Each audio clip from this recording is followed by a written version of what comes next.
Bem-vindo ao canal NEP São Paulo e ao estudo do Livro da Esperança. Eu me chamo Ana Isabela Pianowski, membro do NEP Chico Xavier da cidade de São Carlos. Estudaremos o capítulo 24, intitulado Verbo Nosso. O capítulo inicia-se com dois trechos. O primeiro é uma fala de Jesus, que diz: Eu, porém, vos digo que qualquer que sem motivo se encolerizar contra seu irmão será réu de juízo. Este trecho está em Mateus 5:22. E o outro é: o corpo não dá cólera àquele que não na tem, do mesmo modo que não dá aos outros vícios. Todas as virtudes e todos os vícios são inerentes ao espírito. Este trecho está no Evangelho segundo o Espiritismo, capítulo 9, item 10. O texto de Emmanuel, então, se inicia: Ainda as palavras, velho tema dirás, e sempre novo repetiremos. É que existem palavras e palavras. Conhecemos aquelas que a filologia reúne, as que a gramática disciplina, as que a praxe entretece e as que a imprensa enfileira. Referir-nos-emos, contudo, ao verbo amojado de nós, temperado na boca com os ingredientes da emoção junto ao paladar daqueles que nos rodeiam.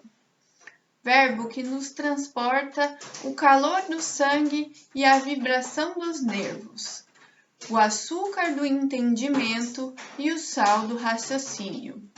Indispensável articulá-lo em moldes de firmeza e compreensão, a fim de que não resvale fora do objetivo. No trabalho cotidiano, seja ele natural, quanto o pão simples no serviço da mesa. No intercâmbio afetivo, usemo-lo à afeição de água pura. Nos instantes graves, façamo-lo igual ao bisturi do cirurgião, que se limita prudente à incisão na zona intermissa sem golpes desnecessários. Nos dias tristes, tomemo-lo por remédio eficiente, sem fugir à dosagem. Palavras são agentes na construção de todos os edifícios da vida. Lancemo-las na direção dos outros com o equilíbrio e a tolerância com que desejamos venham elas até nós. Sobretudo, evitemos a desconsideração e a ironia. Todo sarcasmo é tiro a esmo. E sempre que a irritação nos visite, guardemo-nos em silêncio, de vez que a cólera é tempestade magnética no mundo da alma, e qualquer palavra que arremessamos no momento da cólera é semelhante ao raio fulminatório que ninguém sabe onde vai cair.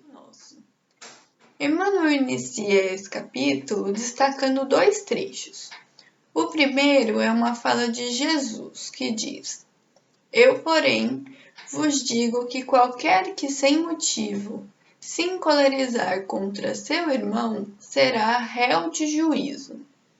E esse trecho está em Mateus 5:22. Então, qualquer que se enraivecer contra qualquer pessoa sem nenhum motivo será réu de juízo.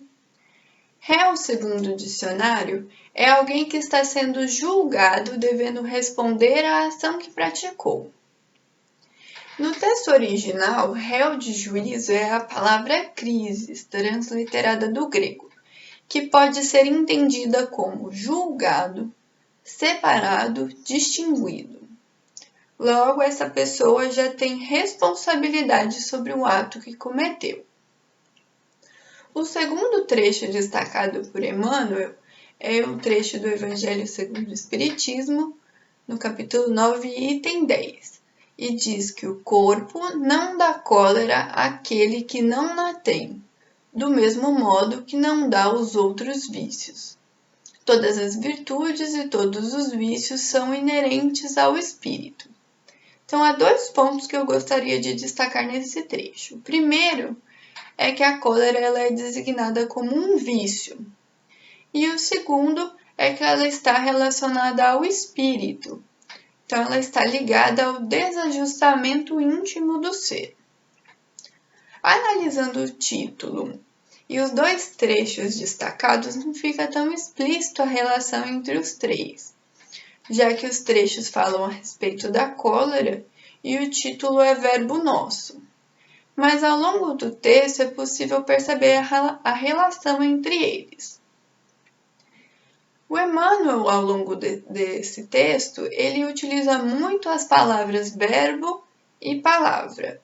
E eu suponho que seja uma alusão a essas mesmas palavras utilizadas no Evangelho. A transliteração do grego dessas 2 palavras é a palavra logos, que significa falando a uma conclusão, a expressão de um pensamento, raciocínio expresso por palavras. Então, primeiramente, o Emmanuel faz algumas diferenciações entre a palavra. Ele diz que conhecemos as palavras que a filologia, que é o estudo científico da língua, reúne, as que a gramática disciplina, as que a praxe entretece e as que a imprensa enfileira. Só que logo adiante ele diz que não é sobre esse assunto que ele quer tratar. Ele quer se referir, e aí é bem interessante como ele descreve, ao verbo arrojado de nós, temperado na boca com os ingredientes da emoção, junto ao paladar daqueles que nos rodeiam, que nada mais é que o verbo expressado por cada um de nós. No livro Pensamento e Vida, que também é um livro psicografado por Chico Xavier, no capítulo 1, existe uma explicação do caminho realizado para que as palavras se manifestem. Então, nesse capítulo diz que a mente é o espelho da vida por toda parte.